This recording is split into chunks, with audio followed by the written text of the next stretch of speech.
Gostaria que a igreja abrisse a sua Bíblia no livro de 1 João, capítulo 2, a partir do versículo 12. Bom, esse é um texto bastante conhecido, né? Principalmente entre os jovens, né? A gente até vai estar preparando uma camiseta com versículos dessa parte. Então, eu gostaria de introduzir uma palavra a respeito. A partir do versículo 12, lemos assim: Filhinhos, eu vos escrevo, porque os vossos pecados são perdoados, por causa do seu nome. Pais, eu vos escrevo, porque conheceis aquele que existe desde o princípio. Jovens, eu vos escrevo, porque tendes vencido o maligno. Filhinhos, eu vos escrevi, porque conheceis o Pai. Pais, eu vos escrevi, porque conheceis aquele que existe desde o princípio. Jovens, eu vos escrevi, porque sois fortes, e a palavra de Deus permanece em vós, e tendes vencido o maligno.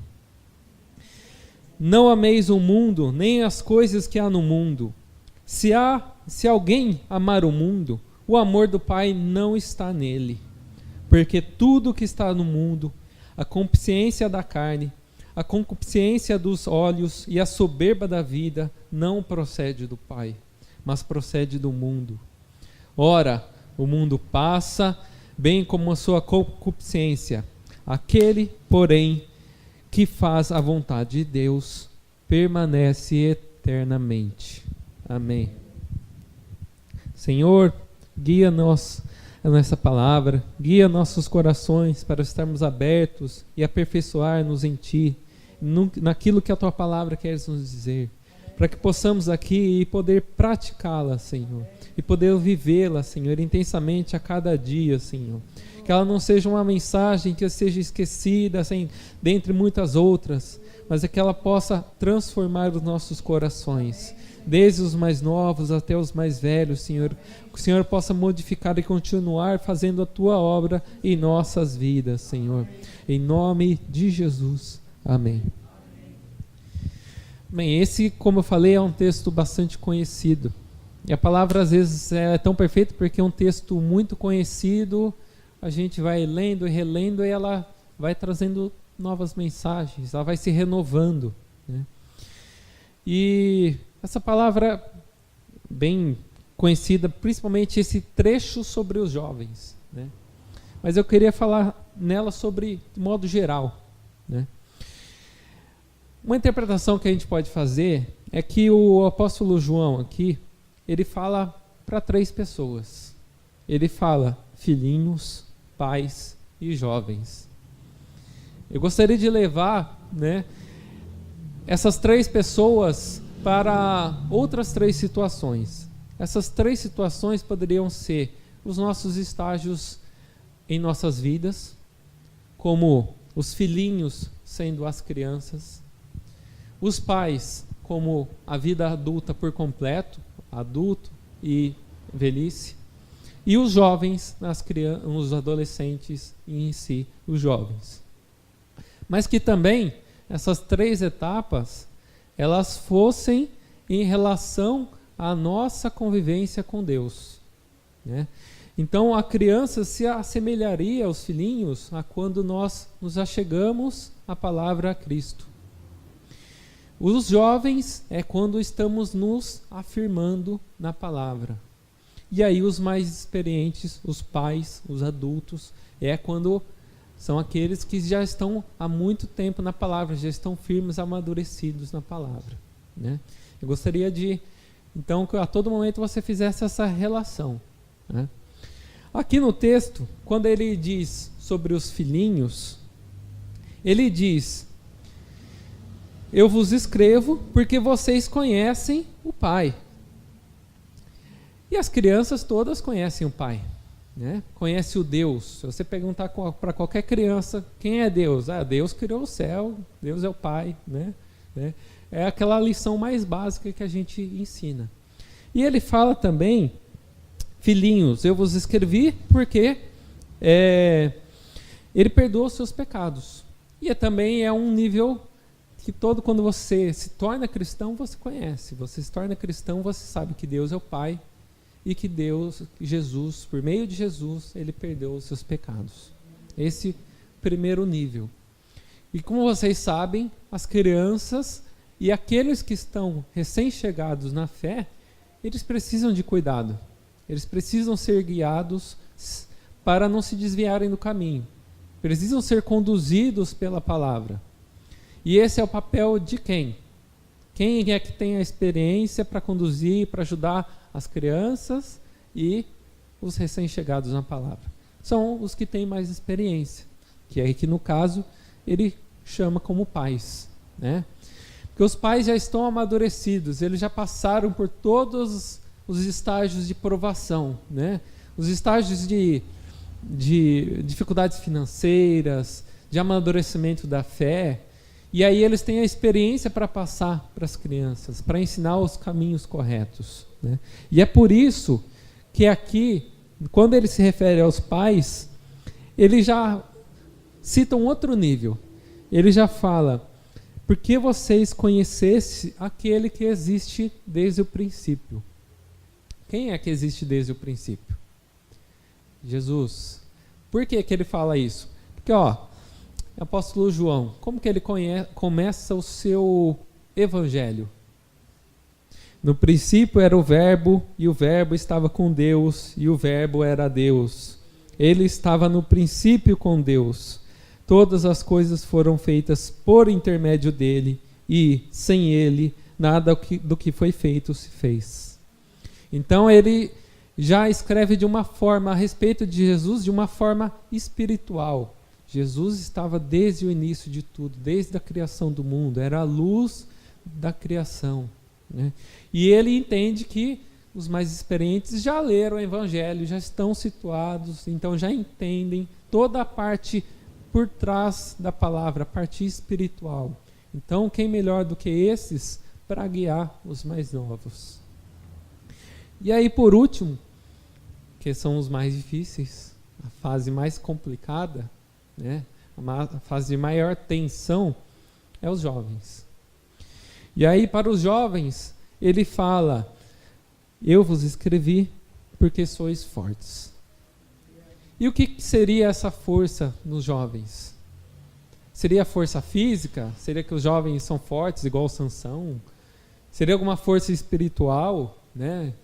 Seria porque eles têm mais vigor físico, eles podem trabalhar mais, porque eles podem vir aqui no sábado limpar a igreja e os outros já têm família, têm ocupação? O que seria essa força? E logo em seguida ele já responde: a palavra de Deus permanece em vós e tendes vencido o maligno. Uma coisa é consequência da outra. Vocês são fortes porque a palavra permanece em vocês. E porque vocês têm a palavra na sua vida e ela permanece, é a razão de vocês vencerem o maligno. Amém? Se a gente for pensar em algum personagem da Bíblia que demonstre essa situação, um dos mais evidentes é Daniel. Daniel, eu interpreto que ele tinha tudo para deixar a fé. Ele tinha tudo. Se a gente for analisar o contexto da sociedade que ele estava vivendo. Primeiro, no livro de Jeremias, já há uma indicação de como a sociedade, como o povo de Jerusalém estava vivendo no tempo de Daniel. Então, a palavra diz assim, em Jeremias 1, 14 ao 16, o Senhor me disse: do norte se derramará a desgraça sobre todos os habitantes dessa terra. Estou convocando todos os povos do reino do norte, diz o Senhor. Cada um virá e colocará o teu trono diante das portas de Jerusalém. Virão contra todas as muralhas que a cercam e contra todas as cidades de Judá. Pronunciarei minha sentença contra o meu povo por todas as suas maldades, porque me abandonaram, queimaram incenso a outros deuses e adoraram a deuses que as suas mãos fizeram. Então, lá em Jeremias, ele exorta o povo, Deus exorta o povo falando que o povo, pelos seus pecados, por adorar outros deuses, ele será punido. Toda a sua terra será devastada e o povo vai perder toda a sua característica. Eu digo que faço uma relação que Deus fez um novo dilúvio, só que em Jerusalém. Porque o que foi o dilúvio? Lá em Gênesis 6, de 11 a 13, Deus fala assim: ora, a terra estava corrompida aos olhos de Deus e cheia de violência. Ao ver como a terra se corrompera, pois toda a humanidade havia corrompido a sua conduta, Deus disse a Noé: darei fim a todos os seres humanos, porque a terra encheu-se de violência por causa deles, e os destruirei juntamente com sua terra. Então, lá no início em Noé, Deus traz o dilúvio para limpar a terra e os homens que estavam corrompidos.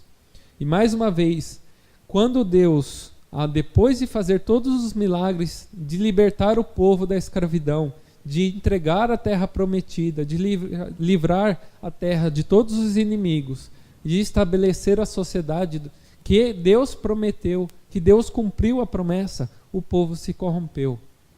E então Deus faz esse novo dilúvio, agora usando a Babilônia, com o rei Nabucodonosor invadindo, destruindo toda a terra, destruindo tudo que eles construíram, matando milhares na hora da invasão, destruindo principalmente todos os costumes que eles tinham, levando novamente eles como escravos, cativos. Então aquilo que Deus deu lá no princípio, a liberdade que Deus deu a eles, ele tirou de volta, tornou eles novamente escravos cativos. Perderam a sua terra. Quando eles foram levados, perderam a sua terra de novo. Então toda a promessa que Deus deu, Deus tirou por causa do pecado de Israel. Toda a sua cultura, a sua língua foi perdida, né? Como a gente tem visto nos estudos de sexta-feira, né? A gente viu que antes do exílio babilônico, eles falavam no hebraico, e lá eles perderam todos os seus costumes, a sua língua, o jeito que eles falavam, e eles voltaram com outra língua, voltaram falando aramaico. Poucos ali voltaram sabendo, conhecendo a língua original deles, né? E a palavra estava na língua original deles, eles foram perdendo ainda mais o contato com a palavra. Além de tudo, existia uma grande ideia no povo judeu que Deus habitava no templo físico. Essa ideia que todos nós conhecemos hoje, de que Deus habita em nossas vidas através do Espírito Santo e não nos templos que construímos, para eles era o contrário. Para eles, Deus habitava naquele templo.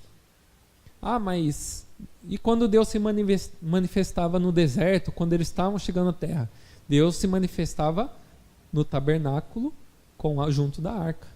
Então havia ali, não, Deus está se manifestando aqui porque aqui está o tabernáculo e está a arca, porque o templo não está construindo. E a partir do momento que eles constroem um templo, eles associam que a manifestação de Deus estava ligada ao templo.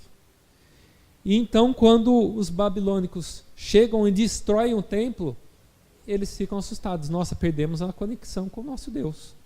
A arca sumiu, o templo foi destruído, perdemos nossa cultura, perdemos nossa terra. E aí Daniel, ele vem nesse tempo. Ele é um dos jovens que é levado à Babilônia no cativeiro. E lá ele cresce com toda essa carga de perda do povo de Jerusalém. Com toda essa cultura que foi perdida. Com toda essa promessa que parece que foi desfeita. Que parece que Deus não estava mais com eles. E quando ele chega lá, ele ainda é instigado a se corromper. Se a gente abrir no próprio livro de Daniel, ele fala o seguinte: no ano terceiro do reinado de Jeoiaquim, rei de Judá, veio Nabucodonosor, rei da Babilônia, a Jerusalém e a sitiou. E o Senhor entregou nas suas mãos a Jeoiaquim, rei de Judá, e uma parte dos utensílios da casa de Deus. E ele os levou para a terra de Sinar, para a casa do seu Deus, e pôs os utensílios na casa de tesouro do seu Deus. E disse o rei a Aspenaz, chefe dos eunucos, que trouxesse algum dos filhos de Israel, e da linhagem real e dos príncipes, jovens que não tivessem defeito algum, de boa aparência, instruídos em toda sabedoria, e doutos em ciência, e entendidos no conhecimento, e que tivessem habilidade para assistirem no palácio do rei, e que lhes ensinassem as letras e a língua dos caldeus. E o rei lhes determinou a porção diária de iguarias do rei, e do vinho que ele bebia, e que assim fossem mantidos por 3 anos, para que no fim desses pudessem estar diante do rei. Entre eles se achavam, dos filhos de Judá, Daniel, Ananias, Misael e Azarias. E o chefe dos eunucos lhe pôs outros nomes, a saber, Daniel pôs o nome de Beltesazar, a Ananias de Sadraque, a Misael de Mesaque e a Azarias de Abidnego. Nesse pequeno trecho, então, a gente percebe várias formas que o rei Nabucodonosor tentou corromper esses jovens. Primeiro foi uma própria profanação do templo de Israel. Ele pegou os utensílios que eram lá do templo de Israel, levou para a Babilônia e ofereceu no templo para os seus próprios deuses. Profanou todos os utensílios ditos sagrados deles.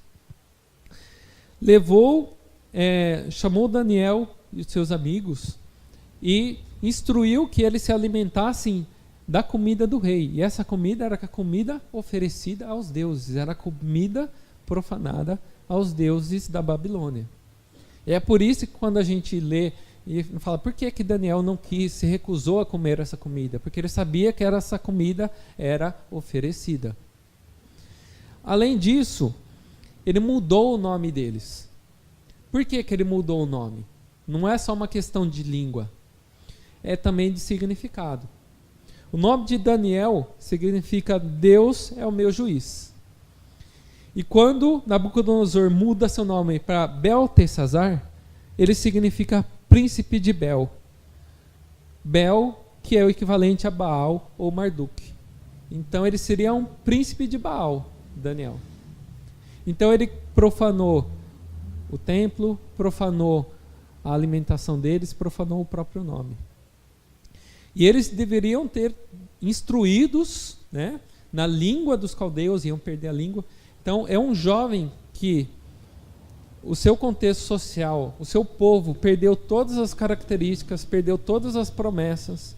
Ele em si foi instruído a deixar o seu Deus e a deixar tudo aquilo que ele aprendeu desde o princípio. Isso é uma indicação que ele tinha tudo para se perder, porque ele devia obediência ao rei. E Daniel, a partir desse momento, ele continua, apesar de tudo isso, sendo fiel a Deus. Apesar de todas as ofertas do mundo, de todas as ameaças, ele continua sendo fiel a Deus.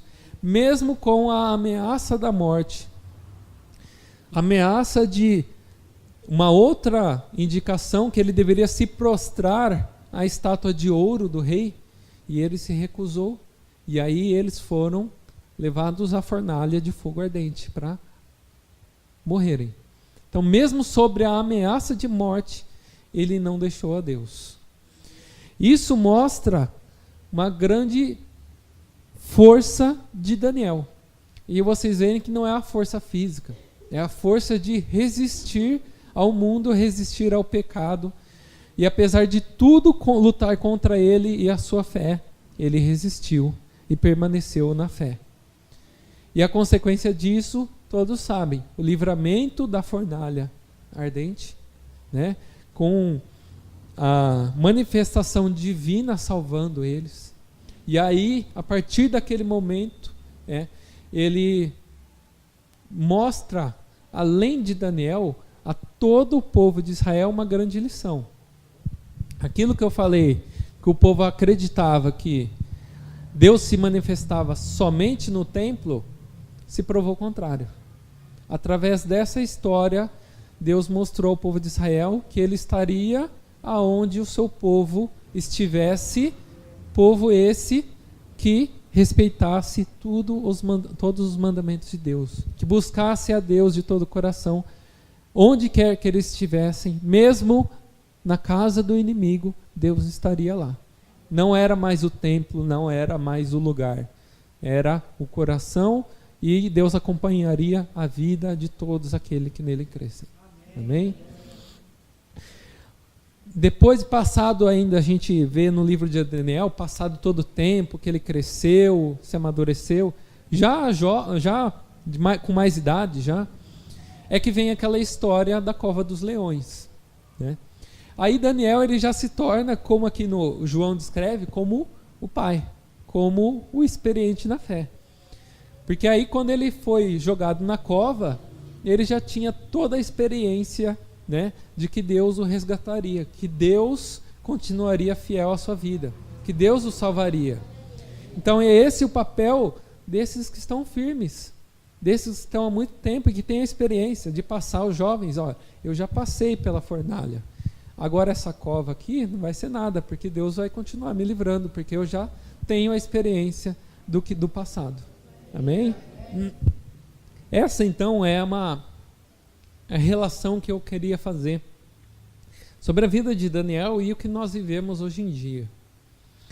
Porque se a gente analisa a sociedade de um modo aberto e geral, parece que o pecado ele domina todo mundo.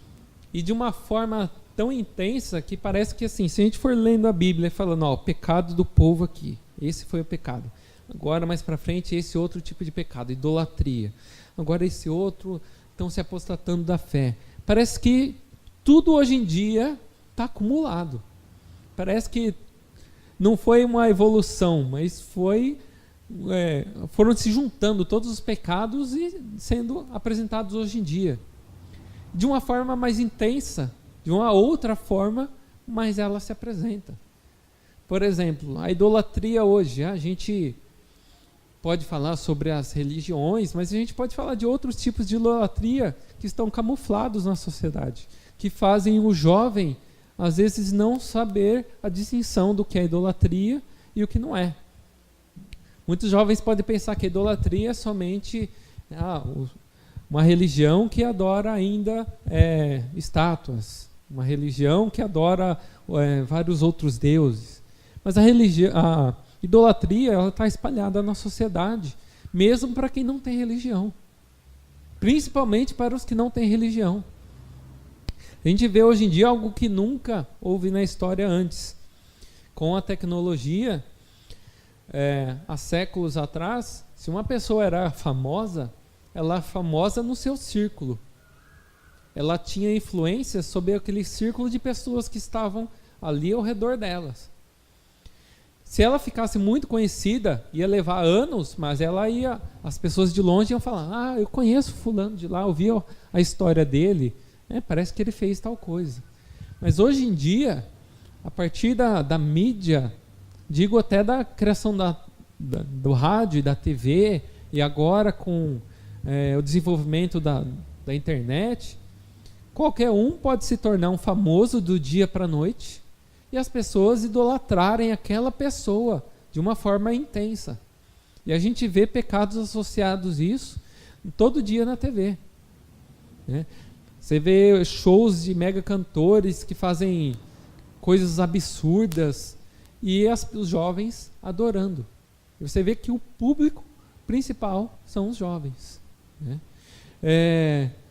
E você vê na TV, por exemplo, a gente recentemente viu aquele caso lá do jovem que pela internet ele se apaixonou pela Ana Hickman e tentou matar ela. Então são pecados e crimes que vão acontecendo como nunca antes houveram. Um tipo de idolatria que nunca houve antes, que vai cada dia parece que se agravando conforme o desenvolvimento da nossa sociedade. além de muitos outros pecados que não caberia nem dizer aqui, né? Coisas que seriam tão pesadas de falar aqui, que às vezes nem chegam ao conhecimento da mídia e da população em geral, que a gente sabe que acontece, né? Crimes hediondos, a propagação de drogas, né? O aumento do uso das drogas, né? O aumento da busca pelo prazer do jovem, de buscar o prazer no mundo, né?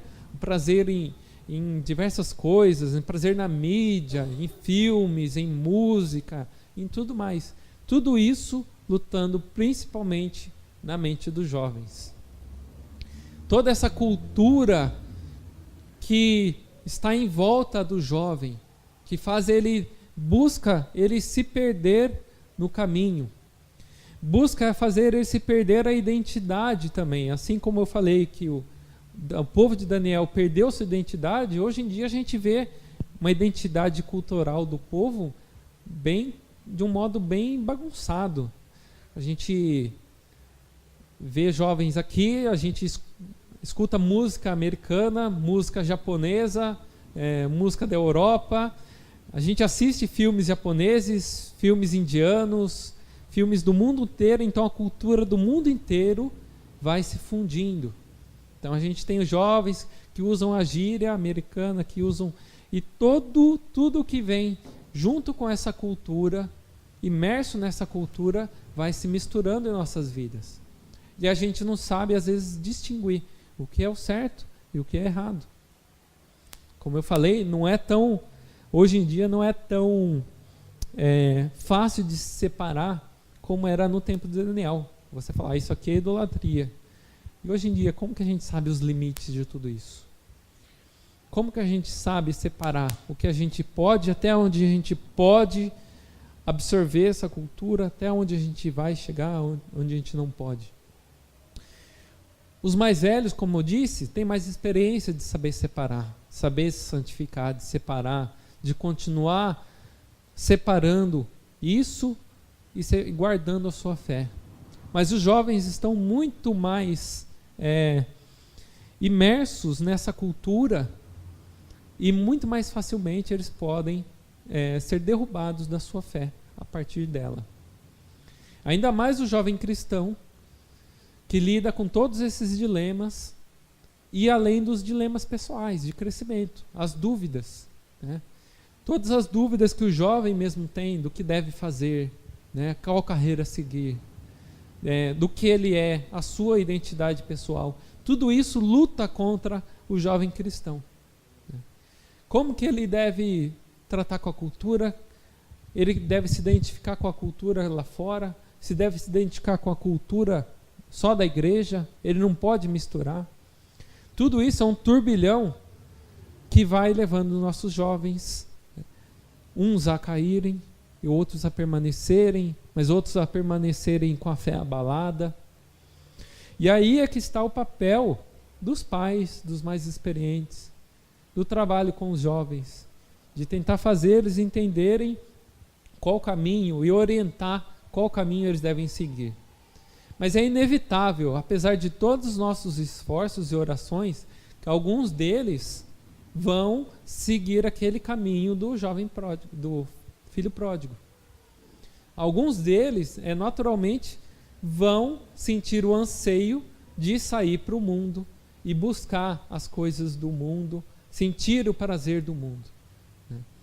O que nós oramos e a igreja busca é que, no final de tudo, esses jovens tenham o mesmo final do filho pródigo, que eles reconheçam o caminho que estão seguindo e se voltem a Deus novamente.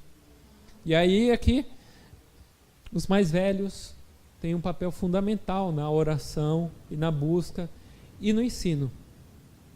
Se na palavra que ele fala também sobre os filhinhos, é porque esse cuidado, ele não deve começar só nos jovens.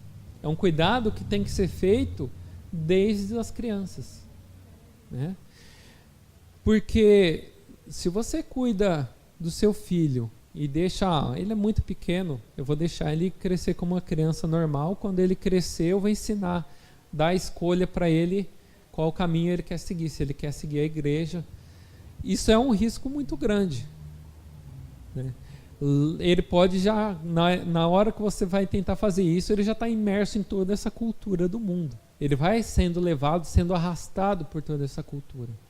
E como que você trabalha o crescimento do seu filho para ele se aproximar de Deus? É só na escolinha aqui da igreja, durante os cultos, esse tempo? Ou em casa você também trabalha com ele? Porque eu digo que se for só com esse tempo aqui, é muito pouco. O tempo que ele vai levar na escola é muito maior do que o tempo aqui. Então a escola pode influenciar muito mais do que o tempo daqui. Você tem que trabalhar diariamente com seu filho para ensinar não só a palavra, mas como ele deve se portar. Ou você ensina também o seu filho os caminhos que Jesus ensinou, é ele a ser humilde. Você ensina o seu filho a ser humilde? Porque o mundo ele vai dizer o contrário, vai falar para o seu filho que ele tem que ganhar o melhor presente no aniversário dele, no Natal, que ele tem que ganhar as melhores coisas. E você ensina ao seu filho que a humildade, desde cedo, ou você sempre dá, esse aqui é o melhor, eu vou dar para o meu filho, porque o meu filho merece. Como que você trabalha isso? O partilhar do pão, como que você vai ensinar o seu filho aos 15 anos a partilhar as coisas que ele tem, se a vida inteira, desde criança, ele não dividiu o brinquedo com o amiguinho? Como que você trabalha todas essas questões que Cristo nos ensina no Sermão do Monte, por exemplo, só depois na juventude? Aí fica um trabalho muito complicado para a gente transformar esse jovem que ele já está com a mente totalmente voltada com o que o mundo o ensinou desde cedo.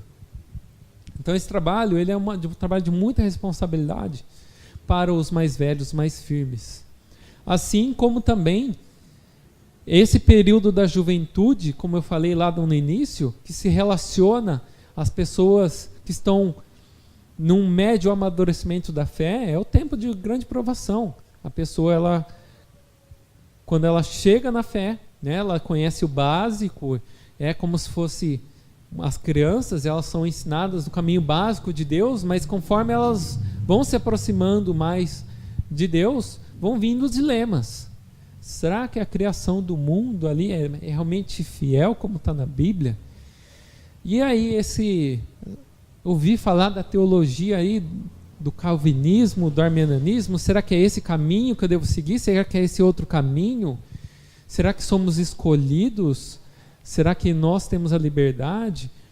E aí essa pessoa na fé, e aí todas essas questões dessas igrejas que prometem prosperidade, e a minha não promete, será que isso é certo? E vocês estão vendo que toda essa dúvida no cristão, que ele pode ser até mais velho, mas ele é um cristão que está amadurecendo, são as dúvidas do adolescente. Toda essa questão de dúvida, de como ele deve seguir. E o que ele mais vai precisar também é a ajuda dos mais velhos, a ajuda dos adultos para guiar e conduzir eles no caminho, para que eles não se percam também, para que eles possam passar pelas experiências da vida, pelos tempos de dificuldade e possam vencer no caminho de Cristo. Amém? É por isso que, como eu disse, a palavra de Deus permanece em vós. E isso, com tudo isso que nos cerca, é uma grande força, é uma grande vitória sobre o maligno. Apesar de tudo isso que nos rodeia, que nos faz, que tenta nos tirar do caminho de Deus, né, a palavra permanece. A palavra de Cristo, a salvação de Cristo pela cruz, vem e permanece em nossas vidas. Através das orações da igreja, através da fé que é aperfeiçoada dia a dia dentro da igreja, através da justificação de Cristo, de saber que desde cedo nossos pecados são perdoados e nós somos considerados justos para seguir na fé. Amém? Como diz em Romanos 5, 17 ou 19, se pela transgressão de um só a morte reinou por meio dele, muito mais aqueles que recebem de Deus a imensa provisão da graça e a dádiva da justiça reinarão em vida por meio de um único homem, Jesus Cristo. Consequentemente, assim como uma só transgressão resultou na condenação de todos os homens, assim também um só ato de justiça resultou na justificação que traz vida a todos os homens. Logo assim, como por meio da desobediência de um só homem, muitos foram feitos pecadores, assim também, por meio da obediência de um único homem, muitos serão feitos justos. E que essa palavra permaneça em nossas vidas, né? Em Romanos 5:1-12 também, tendo sido, pois, justificados pela fé, temos paz com Deus, por nosso Senhor Jesus Cristo, pela qual também temos entrada pela fé a essa graça, na qual estamos firmes e nos gloriamos na esperança da glória de Deus. Que nós possamos caminhar e, como uma igreja unida, possamos caminhar juntos no ensino, no trabalho, né, na comunhão, para que nenhum de nós se perca. E se ele se perder, que a gente possa ter forças para ir atrás e tentar resgatar com amor essa pessoa, né? E que nossas crianças também possam ser ensinadas e continuar a perseverar no caminho correto. Amém? Então essa é a palavra que eu tinha para hoje, que nós possamos utilizá-las no nosso dia a dia. Amém?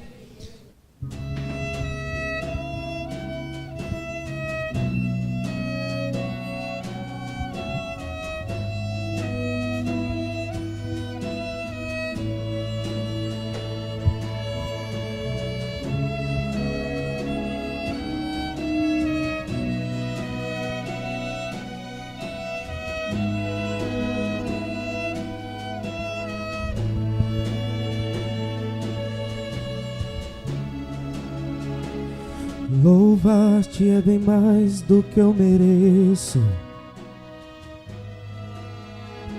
Adorar-te o mais profundo do que eu pensei. Servir-te é tudo o que eu espero. E o que mais quero é estar mais junto a ti. Derramar perante ti os meus anseios. A minha oferta nessa hora é a verdade. E te mostrar os meus pequenos sonhos. Ah, Senhor, como eu dependo de ti. Para me curar, para me ensinar o caminho que devo seguir. Pode me usar, Senhor, como tu bem queres. Abra o meu coração.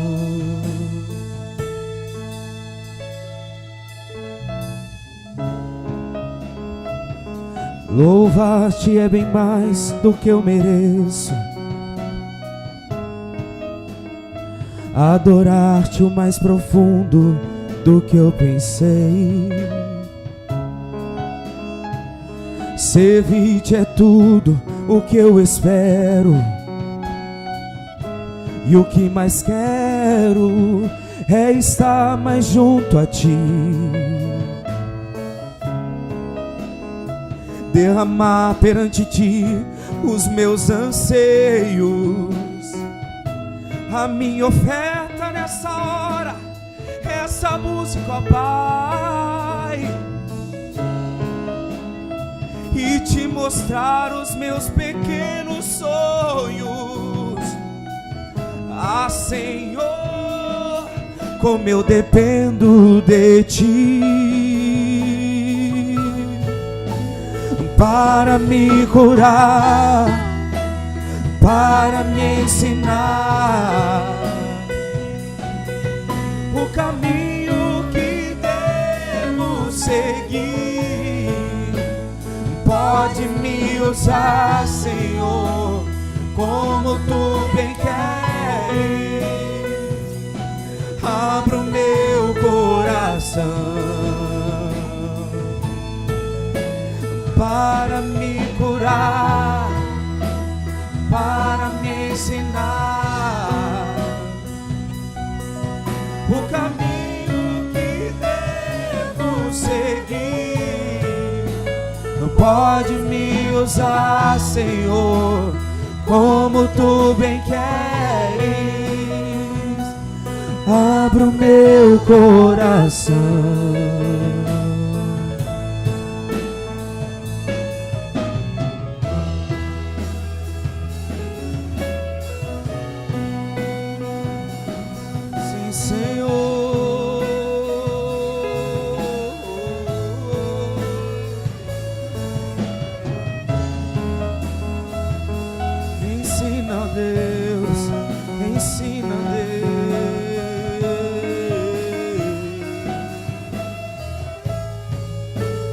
Para me curar, para me ensinar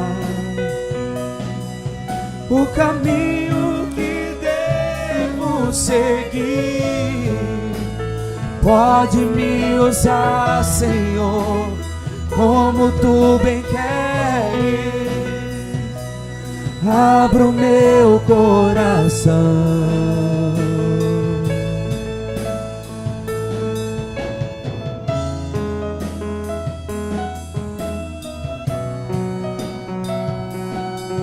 O Senhor quer te usar, o Senhor quer te curar, e Ele quer te ensinar os caminhos, através da Tua palavra, que você e a sua família devem seguir, aquilo que você deve aprender, aquilo que você deve seguir.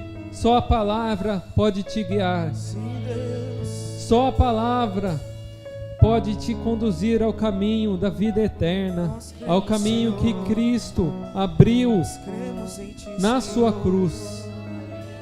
A nossa redenção por meio da cruz, nosso acesso ao Pai só veio pela cruz. E esse é o caminho que Ele quer ensinar. Que nós possamos perseverar na fé, sendo guiados pelo Teu Santo Espírito, para nos conduzir, Senhor, a Ti, a glória da vida eterna. Amém, Senhor. Ensina-nos o Teu caminho, Senhor. Ensina os Teus passos. Nós rendemos nossas vidas a Ti, Pai, nessa manhã e todos os momentos, Senhor, para que possamos perseverar na Tua fé e na Tua paz. Amém? Conduza-nos, Senhor, nesse dia de vitória, dia de graça, na Tua palavra, Senhor. Que a graça do Senhor Jesus Cristo, o amor de Deus e a comunhão do Espírito Santo sejam com todos vocês. Amém. Cumprimente o sermão com a paz do Senhor.